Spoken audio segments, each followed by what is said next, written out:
What do you think this morning? Was it a conspiracy or was it a cock-up?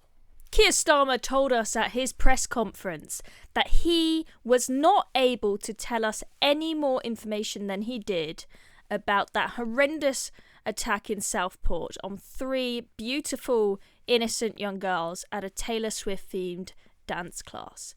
Was it really the case that the law prevented him from telling us any more than he did? Well, I'm no legal expert, but this man, speaking on Good Morning Britain, he is. He is a barrister, and this is his take. Well, I suspect that it was advice from the CPS. The effect was disastrous, so I've got no doubt about this, that more information should have been put into the public domain. And I think there was a very, very poor 8 hours after the immediate attack where social media went completely mad. And it was really up to the authorities, I think, to give a calm, sober, honest and authoritative account of what they could say. The contempt of court rules, they are difficult. And I know that journalists find them hard, but frankly, this man was only ever going to be convicted of murder or manslaughter. And it really is hard to see why more information couldn't have been given to the public. They were crying out for it. I mean, I was desperate to know. When I was on holiday, I heard about the terrible attack. Of course, I wanted to know who was doing it. And there was a long period where nothing was said.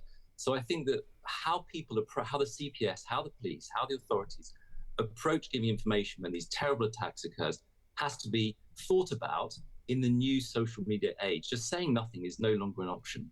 What do you think, Jonathan Hall, should have been said in the wake of the murders that might have stopped the riots?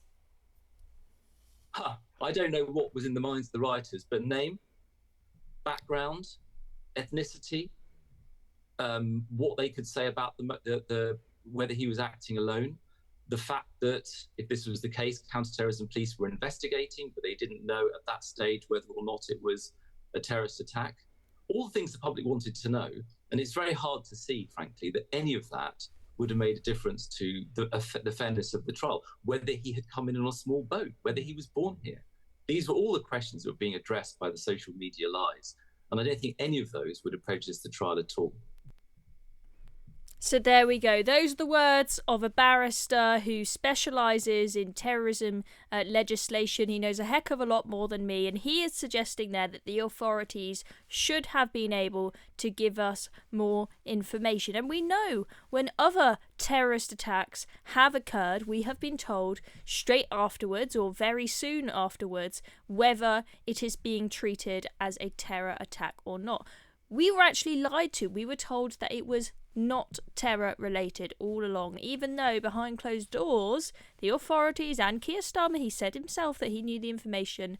There was ricin, there was an Al-Qaeda training manual, and you heard the barrister there say that we should have been able to know that this is I'm not saying that what he's saying here is necessarily correct, but I'm saying this guy is he is a barrister. He specialises in this kind of legislation. He knows more than me. And he is suggesting there that the authorities should have been able to tell us something about his name, his background.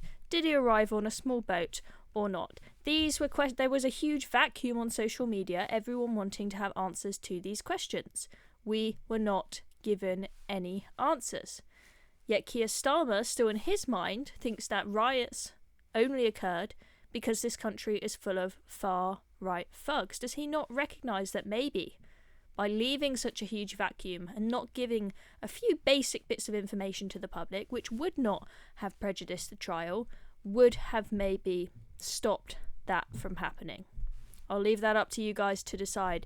But very interesting to hear from a proper barrister's perspective, because Keir Starmer, I think it feels like he's hiding behind the law. I think he's saying, look, I was the director of public prosecutions. I'm a legal expert. You members of the public, you don't know anything of the law. So if I tell them I was just doing what was lawful, they'll trust me because they know that I am the boss. I know far more about the law than they do, so they couldn't possibly know. But now we're having a lot of legal experts coming out and challenging what he said. It's not a good look for Keir Starmer. Let's see what happens. Let's see if we see more calls for him to resign, plummeting approval ratings continuing to go down as a consequence of this. Let's see what happens. I think the public are pretty angry about this. I'm Chloe Dobbs. Thank you very much for watching. Make sure you press the notification bell below if you haven't already so you don't miss out on our videos. See you soon.